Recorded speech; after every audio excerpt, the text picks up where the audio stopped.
aí, pessoas, tudo bem com vocês? Se você já é inscrito aqui no canal, não esquece de deixar sua curtida aqui no início do vídeo. Se você ainda não é inscrito, eu não sei o que você está esperando para se inscrever, se inscreve aqui embaixo, manda esse vídeo para um amigo. Essas são coisas fáceis, simples, rápidas, que ajudam demais o canal a permanecer ativo.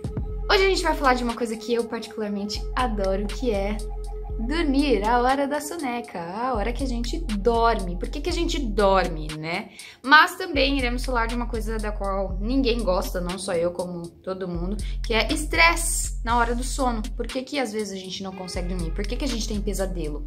E como que a quarentena tá envolvida nisso tudo? Será que ela tem algum tipo de papel dentro do nosso sono, nessa fase ridícula que a gente tá passando de pandemia?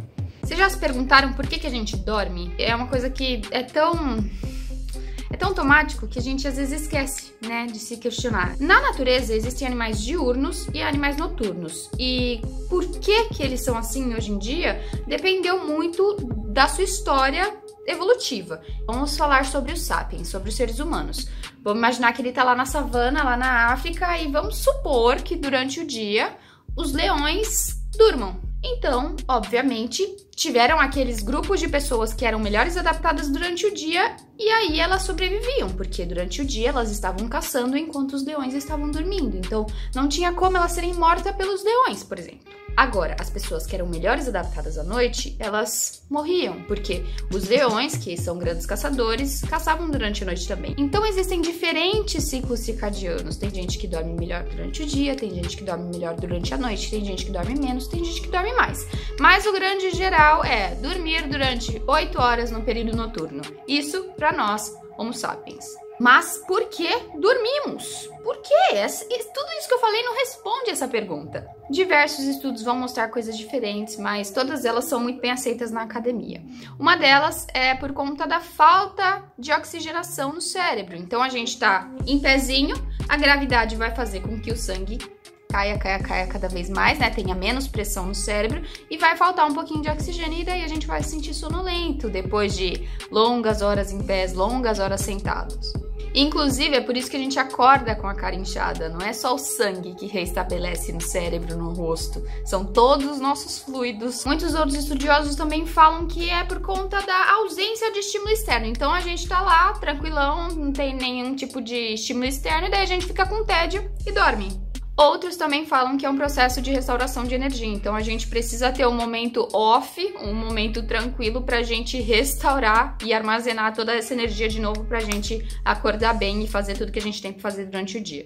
Também pode ser um controle de números neuronais, porque tem estudos que dizem que quando a gente passa horas e horas e horas acordado, mais de 24, mais de 48 horas, a gente perde neurônios. E esses neurônios não são restaurados. Para todas essas coisas poderem acontecer de forma eficaz, existe um remédio programado que é liberado no nosso cérebro, que na verdade não é remédio, é um hormônio, que se chama melatonina e é conhecido como se fosse o hormônio do sono. Existe uma glândula bem no centro do nosso cérebro chamada glândula pineal.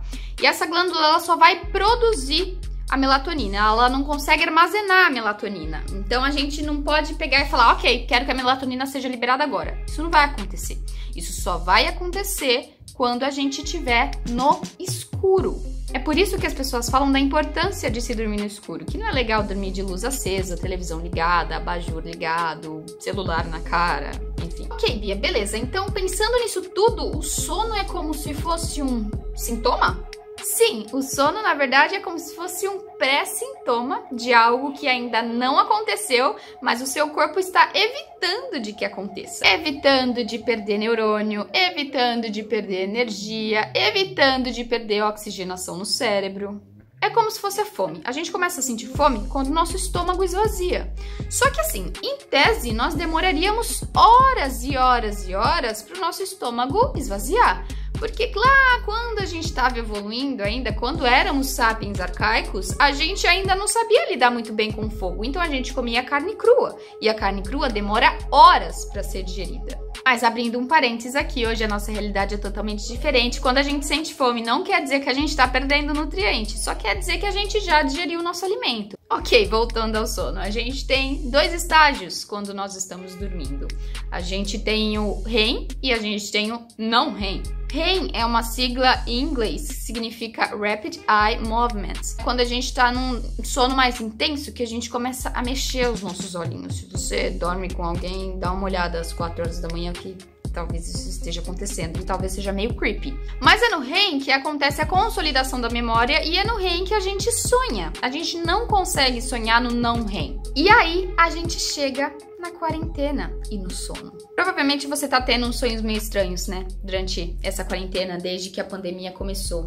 E possivelmente você tem lido ou escutado que algumas pessoas estão tendo sonhos similares durante a quarentena. Será que isso é só uma coincidência? Os traumas, eles podem causar severos problemas de sono.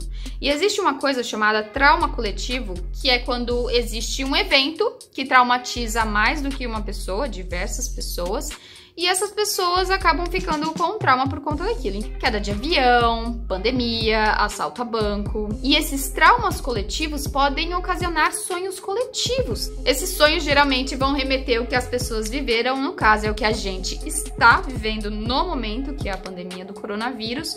Só que cada sonho ele vai ter um toque pessoal. Só que no geral ele vai envolver muita ansiedade, muita morte, contaminação e até algumas metáforas que às vezes remetem sim ao vírus, mas às vezes não, às vezes é uma coisa mais pessoal mesmo. Só que esses pesadelos constantes, eles atrapalham a vida das pessoas de forma severa, de forma constante. As pessoas estão tendo-os diariamente. A gente sabe muito pouco sobre o vírus, a gente sabe muito pouco sobre a pandemia, a gente sabe muito pouco sobre previsões legítimas. Então, o que fazer para amenizar esses problemas? A saúde mental é a coisa que a gente tem que dar mais importância agora nesse momento. Em todos os momentos, né? Mas nesse momento ela está sendo extremamente requisitada. Bia, eu sofro dessas coisas, eu estou tendo pesadelos constantes. O que eu posso fazer para eles serem amenizados?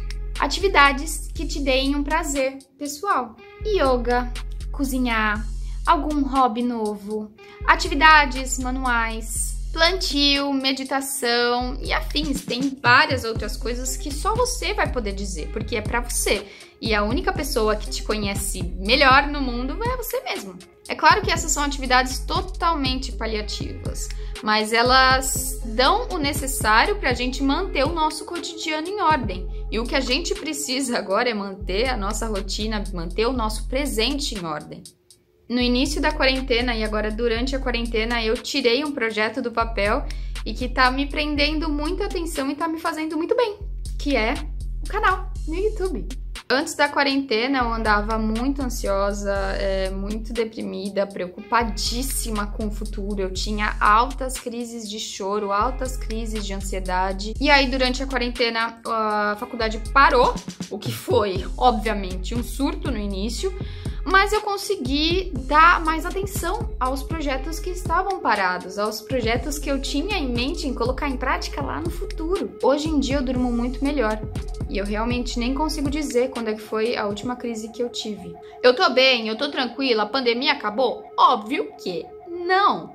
Mas o que eu tô querendo dizer aqui é que existem maneiras da gente se comportar um pouquinho melhor e tentar esquecer o mundo lá fora por alguns segundos pra tomar conta da gente. Você é o seu único lar, então você tem que tomar conta dele, você tem que deixar ele em ordem, você tem que deixar ele limpinho e cheiroso. Isso vai continuar pós-quarentena? Eu vou conseguir dar toda a atenção que eu tenho dado para as atividades que eu comecei durante a pandemia? A gente não sabe. Mas esses são tópicos que eu quero resolver lá no futuro. Hoje em dia eu quero cuidar do meu presente. Por hoje é isso, gente. Se você gostou do vídeo, não esquece da curtida. Se você ainda não é inscrito no canal, se inscreva, ativa o sininho, manda esse vídeo para um amigo que esteja precisando, que esteja tendo noites mal dormidas. E todas as referências usadas nesse vídeo estão na descrição. Pode checar, checa. Vai, checa, checa, checa. Vejo vocês na quinta. Tchau, tchau. Até mais.